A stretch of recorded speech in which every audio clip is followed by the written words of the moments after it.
ಒಂದು ತಾವು ಇವತ್ತೊಂದು ಸ್ಟೇಟ್ಮೆಂಟ್ ಕೊಟ್ಟಿದ್ರಿ, ಅಂದ್ರೆ ಅವರು ಮುನ್ನಡೆಸ್ಕೊಂಡು ಹೋಗ್ತಾರೆ ಅನ್ನೋ ಒಂದು ವಿಚಾರ. ಆ ವಿಚಾರ ಏನು ಅನ್ನೋದು ಸ್ಪಷ್ಟೀಕರಣ ಮಾಡಿದ್ರೆ ಚೆನ್ನಾಗಿದೆ. ಏನ್ ಹೇಳಿದ್ರು, ತಂದೆಯವರು ಯಾವಾಗಲೂ ಕೂಡ ಸಾಮಾಜಿಕ ನ್ಯಾಯದಲ್ಲಿ ನಂಬಿಕೆ ಇಟ್ಕೊಂಡಿರುವಂಥವ್ರು, ಕಾಂಗ್ರೆಸ್ ಜಾತ್ಯತೀತ ಸಿದ್ಧಾಂತ ನಂಬಿಕೆ ಇಟ್ಕೊಂಡಿರೋರು.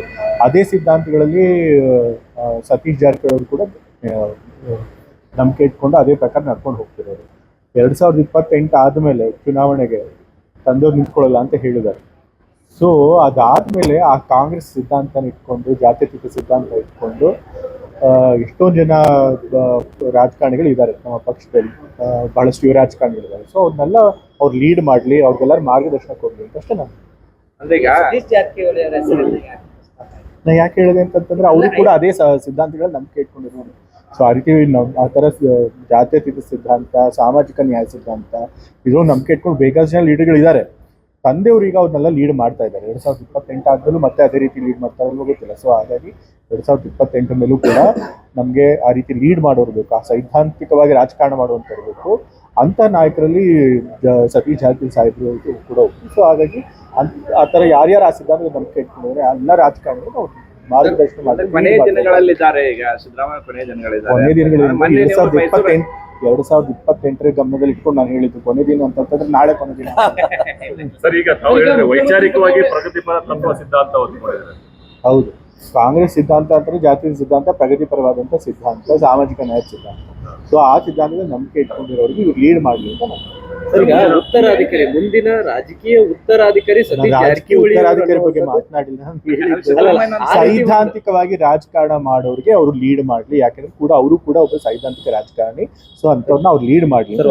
ಸರ್, ಸೈದ್ಧಾಂತಿಕ ಅಂದ್ರೆ ಕಾಂಗ್ರೆಸ್ ಪಕ್ಷ ಸೈದ್ಧಾಂತಿಕ ಎಥಿಕ್ಸ್ ಇಟ್ಕೊಂಡೇ ಮುನ್ನಡೆಸ್ತಾ ಹೋಗ್ತಾ ಇರುವಂತದ್ದು. ಸೊ ಅಂದ್ರೆ ಕಾಂಗ್ರೆಸ್ ಪಕ್ಷವನ್ನ ಲೀಡ್ ಮಾಡ್ತಾರೆ ಸತೀಶ್ ಜಾರಕಿಹೊಳಿ ಅಂತ. ಕಾಂಗ್ರೆಸ್ ಪಕ್ಷದ ಸಿದ್ಧಾಂತನೇ ಜಾತ್ಯತೀತ ಸಿದ್ಧಾಂತ. ಬಟ್ ನಿಜವಾಗ್ಲೂ ಆ ಸಿದ್ಧಾಂತಕ್ಕೆ ಹೋಲ್ಡ್ ಆನ್ ಆಗಿ ಅದನ್ನ ನಡ್ಸ್ಕೊಂಡು ಹೋಗುವಂಥವ್ರು ಎಲ್ಲ ನಾಯಕರುಗಳು ಇಲ್ಲ. ಯಾಕೆಂತಂದ್ರೆ ನಾವೆಲ್ಲ ಇನ್ನೂ ಯುವ ರಾಜಕಾರಣಿಗಳಿದ್ದೀವಿ. ಅವರಷ್ಟು ದೊಡ್ಡ ಹಿರಿಯ ನಾಯಕರಲ್ಲಿ ಆ ಥರದ್ದು ಬಹಳ ಕಮ್ಮಿ ಇರ್ತಾರೆ. ಸೊ ಅಂಥವ್ರು ಲೀಡ್ ಮಾಡಲಿ ಎಲ್ಲಾರನ್ನೂ ಕೂಡ ಅಂತ ಹೇಳಿ. ಯತೀಂದ್ರ ಅವರು ನವೆಂಬರ್ ಕ್ರಾಂತಿಯ ಮುನ್ಸೂಚನೆ ನೀಡಿದ್ರ ಅನ್ನೋ ನಿಟ್ಟಿನಲ್ಲಿ ಚರ್ಚೆಗಳಾಗ್ತಿದೆ. ಅದೇ ಕಾರ್ಯಕ್ರಮದಲ್ಲಿ ನಾನು ಕೆಳಗೆ ವೇದಿಕೆಯಿಂದ ಬಂದಾಗ ಇದೇ ನವೆಂಬರ್ ಕ್ರಾಂತಿ ಬಗ್ಗೆ ಯಾರೋ ಪತ್ರಕರ್ತರು ಹೇಳಿದ್ರು. ಅವಾಗ ಅವ್ರಿಗೆ ಏನತ್ರ ಕೊಟ್ಟಿದ್ದೀನಿ, ನವೆಂಬರ್ ಕ್ರಾಂತಿ ಅನ್ನೋದೆಲ್ಲ ಬರೀ ಊಹಾಪೋಹ ಆ ರೀತಿ ಬರೀ ಮಾತನಾಡ್ಕೊಂಡೇ ಬರ್ತಿದ್ದಾರೆ. ಯಾವುದೇ ನಾಯಕತ್ವದ ಬದಲಾವಣೆ ಪ್ರಶ್ನೆ ಇಲ್ಲ, ಆ ಥರ ಚರ್ಚೆ ನನ್ನ ಪಕ್ಷದಲ್ಲಿ ನಡೆದಿಲ್ಲ ಅಂತಲೇ ನಾನು ಉತ್ತರ ಹೇಳಿ. ತಾವು ಹೇಳೋದೀಗ ಅಂದ್ರೆ 2ನೇ ಲೆವೆಲ್ 3ನೇ ಲೆವೆಲ್ ಏನು ಲೀಡರ್ಸ್ಗಳಿದ್ದಾರೆ, ಅವರಿಗೆ ಒಂದು ಮಾದರಿಯಾಗಿ ತಗೊಂಡು ಎಲ್ಲ ಅವ್ರಿಗೆ ಲೀಡ್ ಮಾಡಿ ಅವ್ರಿಗೂ ಕೂಡ ಸಿದ್ಧಾಂತಿಕ ರಾಜಕಾರಣ ಮಾಡೋದಕ್ಕೆ ಪ್ರೇರಣೆ ಆಗಲಿ ಅಂತ ಹೇಳಿದ್ರು. ಈಗ ಸತೀಶ್ ಜಾರಕಿಹೊಳಿ ಕೂಡ ಮುಂದಿನ ಮುಖ್ಯಮಂತ್ರಿ ಆಗಬೇಕು ಅಂತ ಆಸೆ ಇಟ್ಕೊಂಡಿದ್ದಾರೆ. ಆ ಥರ ಬಹಳಷ್ಟು ಲೀಡರ್ಗಳು ನಮ್ಮಲ್ಲಿದ್ದಾರೆ, CM ಆಗೋದಕ್ಕೆ ಅಗತ್ಯ ಇರುವಂಥ ಲೀಡರ್ಗಳು. ಅದನ್ನ ಯಾರು ಆಗಬೇಕು ಅನ್ನೋದನ್ನ ಅಫ್ಕೋರ್ಸ್ ಎಲ್ಲ ಶಾಸಕರು ಮತ್ತು ಹೈಕಮಾಂಡ್ ಅದು ತೀರ್ಮಾನ ಮಾಡಿರ್ತಾರೆ. ಆದರೆ ಸದ್ಯಕ್ಕೆ ಈಗ ಮುಖ್ಯಮಂತ್ರಿ ಬದಲಾವಣೆ ಚರ್ಚೆ ಇಲ್ಲ.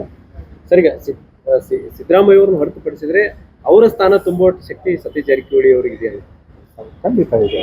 ತಂದೆಯವರು ರಾಜಕೀಯದಲ್ಲಿ ನಿವೃತ್ತಿ ತಗೊಂಡ್ಮೇಲೆ ಆ ರೀತಿ ಸೈದ್ಧಾಂತಿಕ ರಾಜಕಾರಣ ಮಾಡೋ ಕೆಲವೇ ಅರ್ಹರಿರುವಂಥ ಕೆಲವೇ ಲೀಡರ್ಗಳಲ್ಲಿ ಸತೀಶ್ ಜಾರಕಿಹೊಳಿ ಅವರು ಕೂಡ ಪಕ್ಷ ವಹಿಸಿದ್ರೆ ಸತೀಶ್ ಅವರು CM ಆದ್ರೆ ಅವರು